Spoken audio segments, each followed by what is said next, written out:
Jika pendeta itu memang cerdas, tidak apa-apa gereja itu kosong. Karena apa? Orang sudah memiliki kemampuan secara intelektual dan secara spiritual untuk menemukan ajaran yang benar itu, yakni Islam. Shalom guys, jumpa lagi dengan saya di Risans Channel. Di video kali ini kita akan merangkum kembali top 5 Ustadz Mualaf Cerdas Part 2 versi Risans Channel.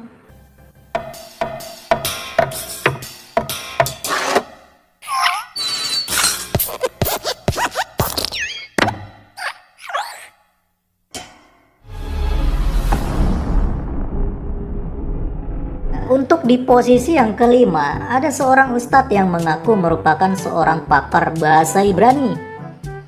Ya, namanya adalah Ustadz Kainama. Beliau mengaku menempuh pendidikan S1 di Sekolah Tinggi Teologia Jakarta, S2 jurusan Teologia Liturgi di Leiden Universiteit Belanda, dan S3-nya di Tanakh Biblical Studies Haifa, Israel. Wow, sungguh sebuah pendidikan yang super duper fenomenal. Tetapi sayangnya pengakuan Ustadz fenomenal ini langsung dibantah oleh pihak STT Jakarta bahwa mereka tidak pernah mempunyai mahasiswa dengan nama Agustinus Christoffel Kainama.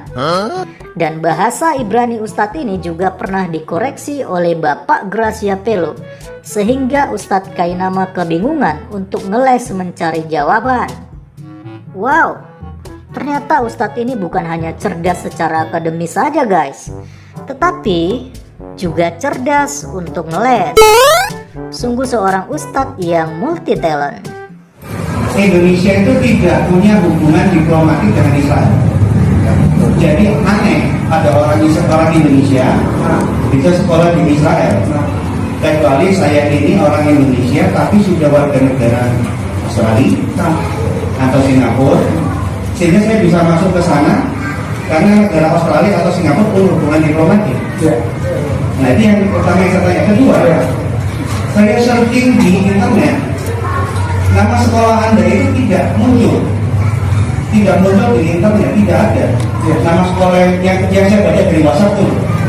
Oleh karena itu saya ingin tanya, bagaimana pertama ya, bagaimana bisa masuk ke Israel padahal kita tidak punya hubungan diplomatik? Ya, kita lewat sebenarnya waktu perjalanan kita lewat Jordania.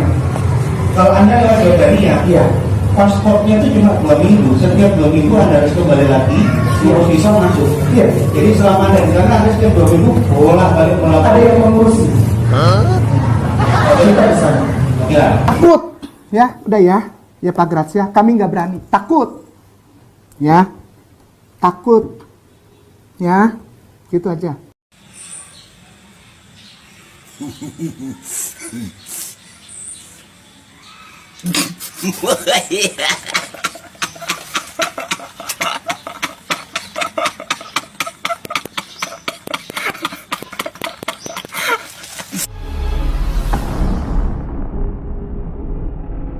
Di posisi yang keempat, datang dari seorang Ustadz Mualaf yang kecerdasannya sudah diakui oleh orang ini sendiri. Ya, beliau bernama Ustadz Yahya Waloni. Beliau mengaku seorang mantan rektor STT Calvinis Hebenheger di Sorong dan juga UKI di Papua. Meski akhirnya semuanya itu dibantah oleh pihak dari STT itu sendiri. Selain cerdas secara akademis, Ustadz ini juga ahli di dalam ilmu bela diri. Dan tidak segan-segan ia pernah menantang salah satu staf kepresidenan, yaitu Ali Mokhtar Ngabalin, untuk berduel di atas ring. Wow, sungguh Ustadz yang sangat multi talent. Selain cerdas akademis, ternyata juga beliau mempunyai ilmu bela diri yang sangat luar biasa. Sudahlah, Kibulin, kau kalau tidak senang dengan Yahya Waloni, tinggal tentukan di mana kita ketemu, kita baku pukul sampai mati. Kita baku pukul sampai mati.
Di posisi yang ketiga, meski namanya tidak dikenal luas oleh khayalak ramai, tetapi prestasinya di dunia kekristenan justru sangat fantastis dan membuat siapa saja yang mendengarnya akan takjub dan gempar.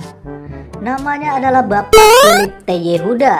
Beliau mengaku merupakan mantan pendeta dan seluruh keluarganya adalah pendeta.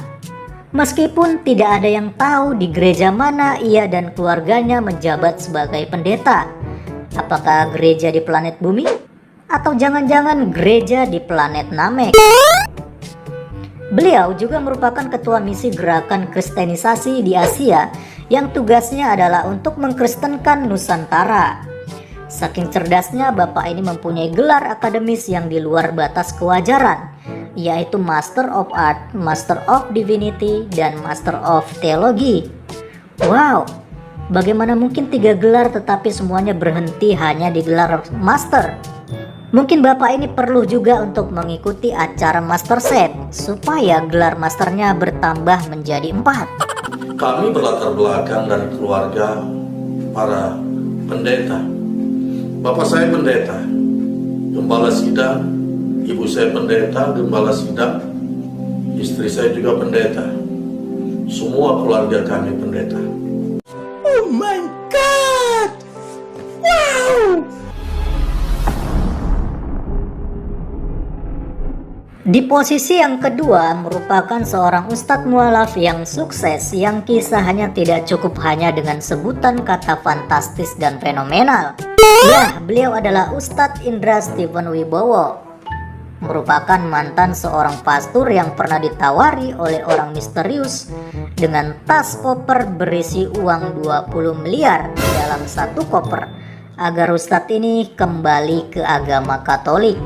Wow, koper macam apa ya yang bisa membawa uang sebanyak itu di dalam satu koper? Tetapi kita tidak boleh negatif thinking dulu guys. Mungkin kopernya adalah koper seperti ini. Tetapi akhirnya orang misterius tersebut ditolak mentah-mentah oleh Ustadz Indra Stephen Wibowo. Bahkan sampai tawarannya dinaikkan sampai 100 miliar pun, Ustadz Stephen Indra Wibowo tetap tidak mau dan orang tersebut akhirnya ditinggal makan Indomie telur oleh Ustadz Stephen Indra Wibowo. Tetapi sayangnya Ustadz ini akhirnya diklarifikasi oleh pihak katedral di Jakarta bahwa mereka tidak pernah mempunyai pastor ataupun pater yang bernama Ustadz Stephen Indra Wibowo. Wow, sungguh Ustadz yang sangat luar biasa, yang bukan hanya cerdas tetapi juga ternyata pintar untuk menceritakan sebuah kisah dongeng. Saya terakhir 2017 ada orang datang bawa ke saya 20 miliar. Saya bilang, wah 20 M ya? Iya, satu koper. Asal Bung kembali. Iya, kalau Bung ditinggalin lingkungan kerja, kita kasih kerja Bung. Kalau Bung ditinggal istri, kita carikan istri buat Bung. Gani! Gani!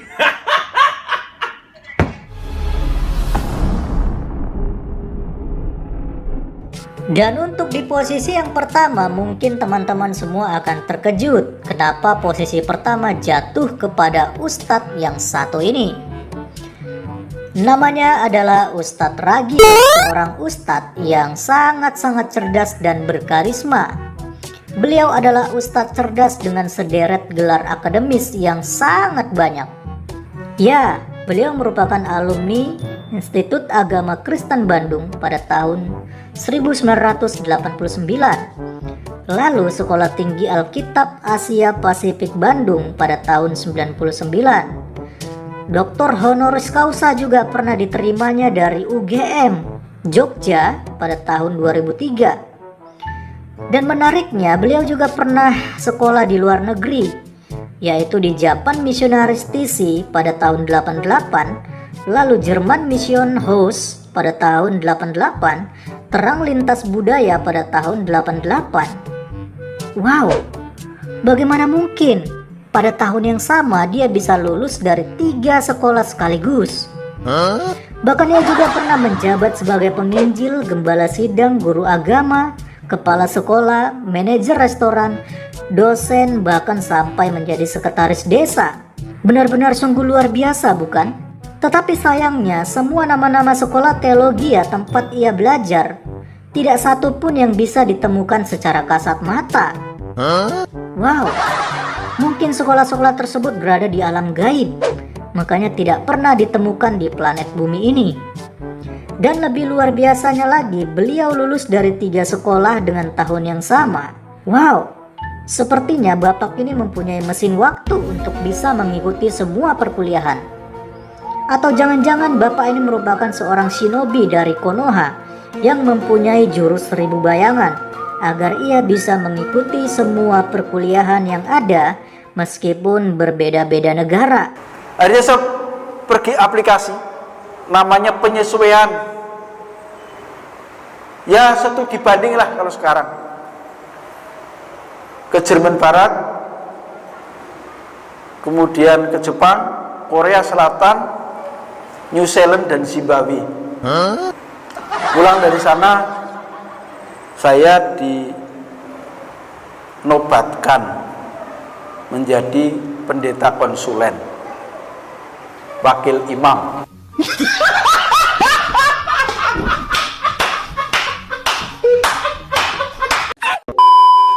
Nah teman-teman, itulah top 5 mualaf cerdas yang akhirnya memilih Islam dengan segala prestasi mereka yang sangat-sangat luar biasa. Siapakah mualaf cerdas favorit kalian? Silahkan berikan komentar. Sampai jumpa dan terima kasih.